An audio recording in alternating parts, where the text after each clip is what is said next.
Hello, my name is Stephen King. And my name is Daneil Aguilar. And I'm Benjamin Dreyer. So, Mr. Stephen King, what is your book about? This is actually a comical take on writing. I use my personal experiences and dive it into and put it in my writing. For my exigence, I put my mother, who inspired me to write as a youth, and I continue writing for her. Very good. All right, Miss Natalia Ginsburg, what is your book about?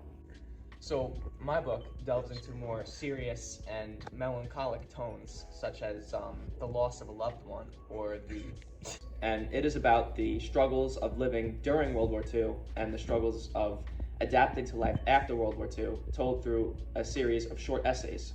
Now, aside from just the war itself, I also dive into different topics such as human relations, the after effects of losing a loved one, how writer's block can affect writers such as myself in writing other works and other topics, and as well as the relationship between a parent and their child.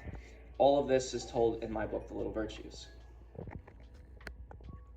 So, Benjamin Dreyer, what is your book about? So my book, Dreyer's English, is a book I recently wrote in just 2023 to basically talk about modern grammar and the mistakes that many students that I've worked with and many even adults I've worked with. I edited the Percy Jackson series. Many people are still making grammatical errors in their writing up until this day. Simple mistakes like just not using grammar tools right, like parentheses or semicolons, or even just the spelling of words. Also, how our English language, as it was translated between British and the Americas, how it's been messed up, and how words like coffin and tomb often get mistaken for each other. And so, yeah, basically that's what my book's about. So, Mr. Stephen King, how did you get your inspiration to write this book? So, I go back to my past experiences when I was about 6 or 7. I used to really enjoy comic books, and my mother really bought lots of them for me. So one day, I decided to make my own story, and that story was basically a direct copy of one of the books I read. I showed it to my mother, and she was very impressed. But she asked, "Stephen, did you write this book?" And the shame in my eyes when I told her no, she said, "Stephen, I would like you to make a new book. A book by yourself." And I did, and she loved that even more. And that's what's been motivating me to write ever since. So tell me, Natalia, what inspired you to write The Little Virtues? Well, The Little Virtues is a compilation of all of my experiences throughout my life. It starts off with my experiences living in World War II, in which I had to flee my hometown and live in another town far away, and I had to get used to the life adaptation, which was much harsher back then. I also explore how the death of my husband I also explore how the death of my spouse affects me emotionally, and how in a later essay I talk about the differences between us, and how we were very contrasting relationship. And I also bring about the different differentiations between human relationships, and how an adult can affect a child's how an adult can affect future child relationships through stuff like arguments with another adult, or the relationship between a popular friend and a less popular friend. So, Benjamin Dreyer, what inspired you to write the book, Dreyer's English? Well, when I was writing Dreyer's English, I was thinking that the students that I've taught, even the adults I've taught in my past as a copy editor and a teacher, I realized a lot of these people, grammatically and literature-wise, pretty dumb compared to me, and they don't really know their stuff. So I figured, why not make a book that perfectly sums up modern grammar and what it should be like?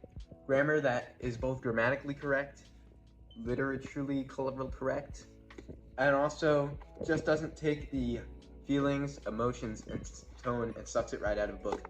you need that balance of good grammar and good tone in a book, but I feel like the line between that is getting more and more blurry as time goes on. So I think this book that I wrote is perfect at helping young aspiring authors and writers to find that perfect balance between grammar and emotion.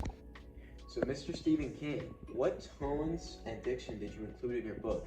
Well, the overall tone of my book on writing is humorous, and I use many jokes, and the diction is very informal because I don't really put the full word. Like, instead of all right, I'll put I. I'm quite a prankster. So Mrs. Ginsburg, tell me, what specific tones were you looking to put in your book, The Little Virtues? Well, I'm so glad you asked. One specific tone that I was definitely trying to shoot for was a more dark. A specific tone that I was trying to reach for was a more gloomy and almost like muggy tone of more gloomy and muggy kind of approach, in which where when I'm talking about my experiences living in like a more harsh city environment during World War II, I'm using more diction such as cloudy, muggy, dark, damp, just to express that tone of like gloominess and how it affected me and how it made me feel emotionally. I also go into the tones of a more almost nostalgic tone in which I'm talking about my my late spouse and the differences between us and the stuff we used to do and how The dead one. The dead one. Yes, Yeah. that's correct. Very astute. Yeah. Yep. Alright, keep going. And the death of my spouse and how that affected me, and how I use a more nostalgic tone when talking about the death of my spouse. I'm sorry, man. I express a more nostalgic tone when talking about the death of my spouse, in which I talked about how the different contrast between us, the stuff we used to do, the stuff he used to like. I'm saying he, the stuff he used to like. But isn't it a he? It is a he. The stuff he used to like and the stuff we used to do together. Great. Now going back to that expression of tone, what specific tones were you trying to express in your writing? What specific tones I was trying to express in my writing? Well, you see, the thing about my book is it's not really a novel or a story. I do tell a lot of stories within the book, personal experiences. However, there's no real tone that I set that is necessarily like happy, sad, any of that. More just a general tone. But in personal stories, some of them are pretty personal and important to me. So I do use a reminiscent and sympathetic and very, melancholy sort of tone. Is that how you say it? Okay. And then, yeah, I think rather than using tone, I teach authors how to use it, which is really just what I teach authors how to use it. Good. Good job.